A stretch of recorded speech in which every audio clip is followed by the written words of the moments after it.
Hello everyone, आप सबका वांगशन bubble में फिर से एक बार बहुत बहुत बहुत स्वागत है। चलिए मैरिड स्ट्रेंजर्स के पार्ट 37 को शुरू करते हैं।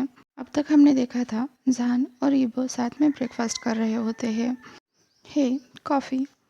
ईबो ने जान के हाथ में कॉफ़ी मग दिया। थैंक्स लव कहकर जान ने उसका एक सिप लिया और तुरंत अपनी आंखें बंद कर ली। ईबो ने पूछा, जान ग, क्या कॉफ़ी अच्छी नहीं बनी? जान जो कॉफ़ी के टेस्ट में खो गया था, वो तुरंत ईबो की तरफ देखते हुए बोला, ये मेरी अब तक की छकी हुई सबसे बेस्ट कॉफ़ी है। ईबो ने मुस्कुराते हुए पूछा, तुम्हें सच में इतनी पसंद आई? जान ने हाँ में सिर हिलाया। तो ईबो ने कहा, थैंक्स ग। उसने एक और सिप लिया। तभी उसे कुछ क्लिक हुआ। उसने कहा, तुमने बनाई है? ईबो ने भी कॉफ़ी का एक सिप लेते हुए कहा, हाँ, और मुझे अच्छा लगा कि तुम्हें ये पसंद आई। ईबो के फादर को उसके हाथ की बनी कॉफ़ी बहुत पसंद थी।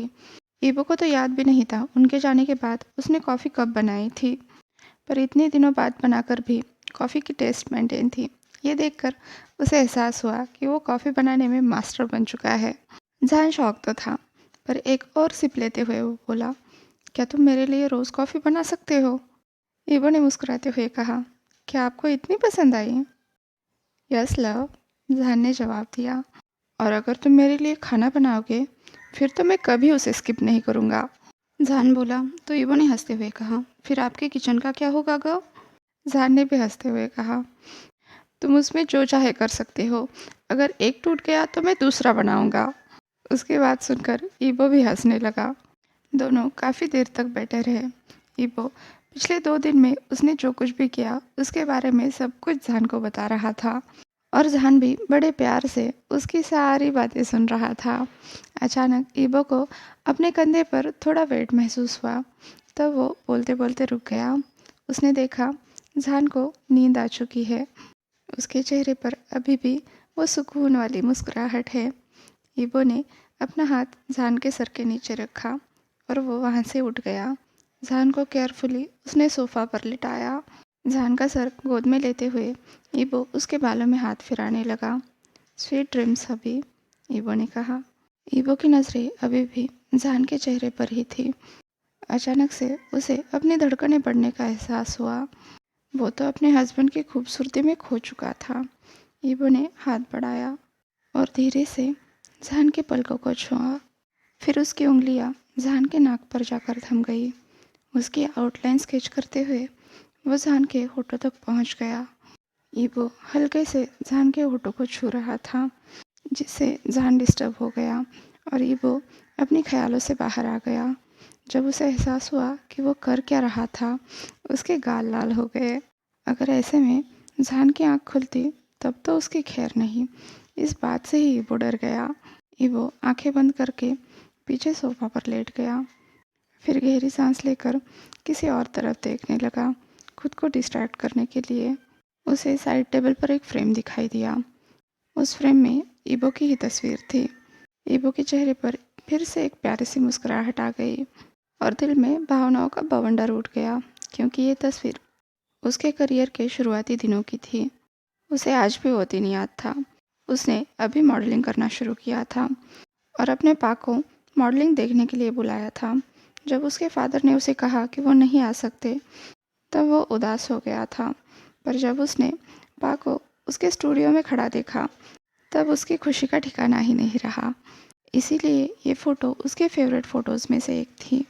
उसके पा के जाने के बाद वो जब भी ऐसे फ़ोटोज़ को देखता था जिसके साथ उसके पा की मेमोरी जुड़ी होती थी, ये वो बहुत उदास हो जाता था। पर आज जहान के पास ये फ़ोटो देखकर उसे बहुत अच्छा लगा। पर उससे भी ज़्यादा शॉकिंग बात उसने पढ़ी फ़ोटो फ्रेम के बॉटम में, जहाँ लिखा था, माई लव। ईबो जहान के द्वारा उकेरे गए उन शब्दों पर प्यार से हाथ फिरा रहा था। उसने देखा उन शब्दों को बहुत समय पहले लिखा गया था, पर शायद वक्त के साथ वो मिटने लगे थे। इसलिए उसे बनाने वाले ने उसे बार बार लिखा था। शायद वो उसे मिटने नहीं देना चाहता था। ईबो के लिए उसके फ़ोटो पर माई लव लिखना कोई नई चीज़ नहीं थी, पर यह सब जब उसके हस्बैंड की तरफ से हो, ये एक अलग ही अनुभव था। तभी ईबो को उस फ्रेम के पीछे लिखे कुछ पंक्तियाँ पढ़ने को मिली। To love of my life, my beautiful and handsome husband. गगा तुम्हें बहुत याद करते हैं, तुमसे मिलना चाहते हैं, तुमसे मिलकर तुम्हें ये बताना चाहते हैं, तुमसे मिले बिना भी गगा तुम्हें सच में बहुत मिस करते हैं। Love you my love, Shah Jahan 2020। ये सब पढ़कर ईबो को बहुत अजीब सा लेकिन अच्छा महसूस होने लगा। एक तरफ वो था जिसने शादी के बाद अपने हस्बैंड की कोई खबर नहीं ली, और दूसरी तरफ उसका हस्बैंड हमेशा सिर्फ और सिर्फ उसी से प्यार करता था, उसी की परवाह करता था। ईबो ने अपने गोद में सोए हुए अपने हस्बैंड की तरफ देखा। वो इतनी सुकून से सोया था जैसे इस पल उसे बाकी किसी चीज़ की कोई परवाह नहीं हो। इस फ्रेम ने ईबो की एक गलतफहमी हमेशा के लिए दूर कर दी। उसे लगता था जैसे उसे इस ज़बरदस्ती की हुई शादी की परवाह नहीं है, वैसे ही उसके हस्बैंड को भी नहीं होगी। पर अब जाकर उसे एहसास हुआ कि जहान उससे अलग रहकर कितनी तकलीफ से गुजरा है। उसकी फीलिंग्स सच्ची है। उसे जहान के दर्द और फीलिंग्स का एहसास हो रहा था। ईबो ने नीचे झुककर जहान के माथे पर किस करते हुए बुदबुदाया, गगा, मेरे क्या मायने हैं आपके लिए? क्या आपने सच में मुझे इतना याद किया? ईबो को याद आया जहान ने नाश्ता करने से पहले उसे क्या कहा था। क्या सच में उसके जहान के पास ना होने पर जहान अपनी बिल्कुल परवाह नहीं करता? अब जाके उसे शुमा की बात सच में समझ आ रही थी कि उसके ओल्ड मैन को भी पैम्परिंग की ज़रूरत है, उसका ख्याल रखने की ज़रूरत है। शायद उसका ओल्ड मैन शुरुआत से ही ऐसा था, बस उसका ख्याल करता था, खुद का कभी नहीं। और अब ईबो की बारी है उसका ख्याल करने की। ईबो अपने ख्यालों में इतना खोया था कि उसे समझ ही नहीं आया। कोई ऑफिस में आ चुका है। मिस्टर शाओ, कुआन ने आवाज़ दी तो ईबो अपने ख्यालों से बाहर आ गया। जहान, कुआन ने फिर से आवाज़ दी और तभी देखा कि जहान तो ईबो की गोद में सोया हुआ है। शायद कुआन के आवाज़ देने से जहान की नींद भी खराब हो गई। लव, जहान बुदबुदाया। यस ओल्ड मैन, ईबो ने उसके सर में हाथ फिराते हुए कहा। जहान बुदबुदाया। मत जाओ, जहान बुदबुदाया। हाँ ग, मैं नहीं जा रहा, ईबो ने जहान के सर में हाथ फिराते हुए कहा, जिससे जहान की स्माइल वापस लौट आई और वो फिर से एक बार सो गया। कुआन को बहुत अच्छे से याद था जहान ने चेंग को इंस्ट्रक्शन दिए थे, जैसे ही ईबो वापस आएगा उसे आराम करना है। लेकिन ईबो को यहाँ जहान के पास देखकर कुआन खुद शॉक हो गया, ये सोचकर कि जहान की बात न मानने पर वो बहुत गुस्सा हो जाएगा। उसने तुरंत पूछा, ईबो, तुम यहाँ क्या कर रहे हो? ईबो ने कुआन को चुप रहने का इशारा किया। सो जाओ गगा, वो जहान के सर पर धपधपाते हुए बोला। फिर ईबो ने धीरे से कहा, हाय दागा। कुआन ने भी ईबो को विश किया। तुम कैसे हो? कुआन ने पूछा। ईबो ने कहा, मैं बहुत बढ़िया हूँ ग, आप बताओ? मैं भी बढ़िया हूँ बो, कुआन ने कहा। ईबो ने पूछा, क्या आपको कुछ चाहिए था? कुआन ने कहा, हाँ बो, मुझे ये फ़ाइल मिस्टर शाओ को दिखानी थी और इसके बारे में डिस्कस भी करना था, जो बहुत ज़रूरी है। पर मुझे लगता है मुझे थोड़ा रुकना चाहिए। ईबो ने पूछा, क्या ये बहुत ज़रूरी है? क्या? कुआन को कुछ समझ नहीं आया। ईबो ने कहा, क्या ये फ़ाइल ज़रूरी है? हाँ बो, कुआन ने जवाब दिया। ईबो ने पूछा, ये किस बारे में है दागा? कुआन ने कहा, वही प्रोजेक्ट है जो तुमने और जहान ने साथ में किया था। ईबो को वो प्रोजेक्ट क्लियरली याद था। जहान ने उसे समझाया भी था। जहान यूरोप में एक नया डांस स्टूडियो खोलना चाहता था। ये प्रोजेक्ट उसी के बारे में था।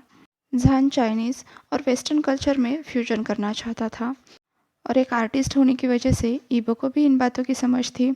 इसलिए उसने बड़े ध्यान से जहान की सारी बातें सुनी, समझी और उसे कुछ सजेशंस भी दिए, जिससे जहान का वो काम बहुत ही जल्दी निपट गया था।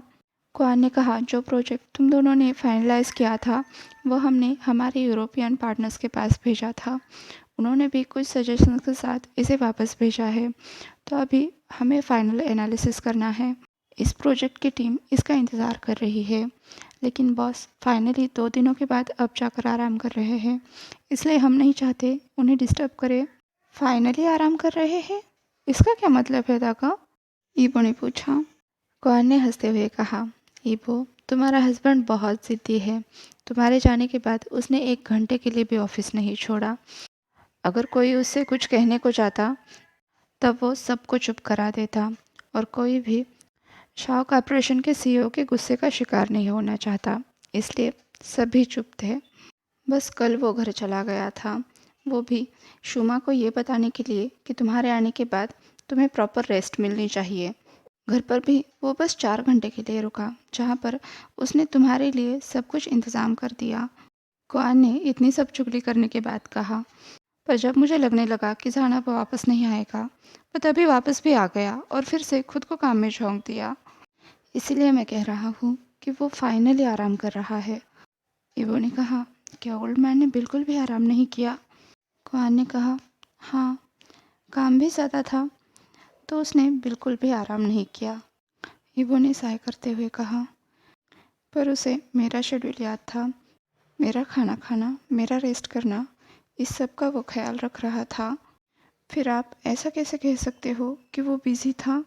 कुआन ने मुस्कुराकर कहा, क्योंकि तुम उसके हस्बैंड हो इबो, वो तुम्हारे लिए कुछ भी कर सकता है। जान हमेशा से ही ऐसा है। क्या मतलब दागा?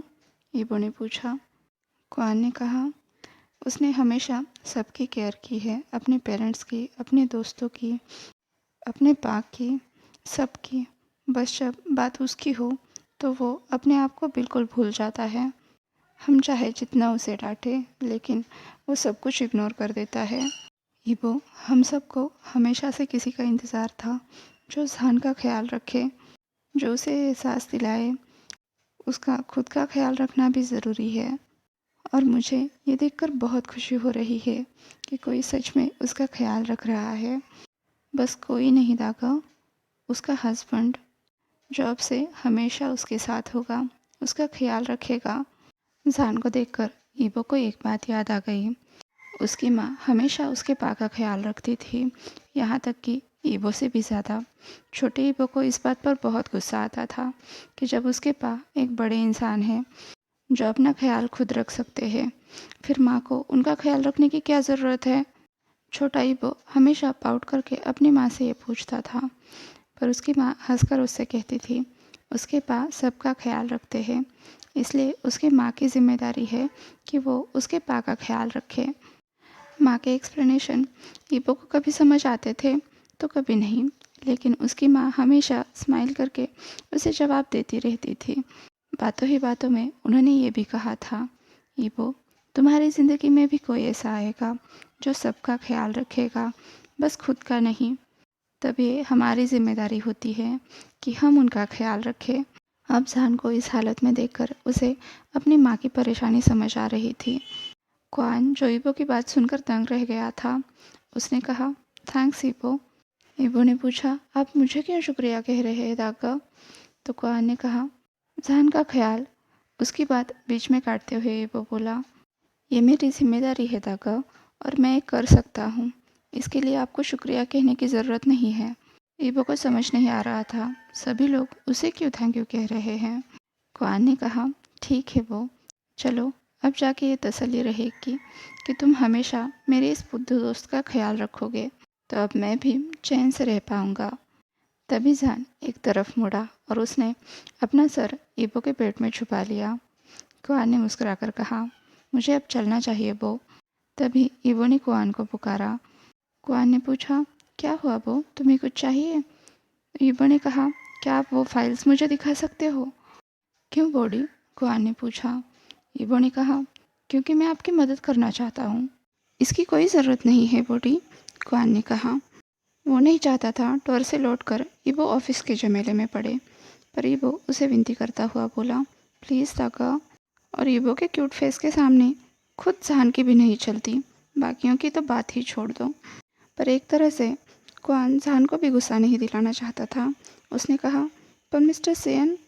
ईबो ने कहा, वो कुछ नहीं करेंगे। जब कुआन तब भी आगे नहीं बढ़ा तो ईबो ने पाउट करते हुए कहा, ठीक है, मैं खुद उनसे बात कर लूँगा। अब तो कुआन के पास कोई पॉइंट ही नहीं बचा था। ठीक है बॉडी, उसने कहा, पर वादा करो तुम मिस्टर सेन को मुझ पर गुस्सा नहीं होने दोगे। ठीक है दागा, ईबो ने कहा, फिर उसे आंख मारते हुए बोला, मैं इस बात का ख्याल रखूँगा। अभी वो फाइल चेक करने लगा और क्वान उसी के पास बैठकर उसे सब कुछ समझाने लगा। ईबो ने कहा, दागा, मेरे ख्याल से ये एनालिसिस ठीक है। मैं कोई ओल्ड मैन जैसा एक अच्छा बिजनेसमैन तो नहीं हूँ, लेकिन मेरे पास आपके लिए कुछ सजेशंस है जिससे आपकी मदद हो सकती है। वो कैसे ईबो? क्वान ने पूछा। तो ईबो ने कहा, जहाँ तक मुझे याद है झानगा ने मुझे ऐसा सजेस्ट किया था। कहते हुए ईबो क्वान को सारी बातें समझाने लगा।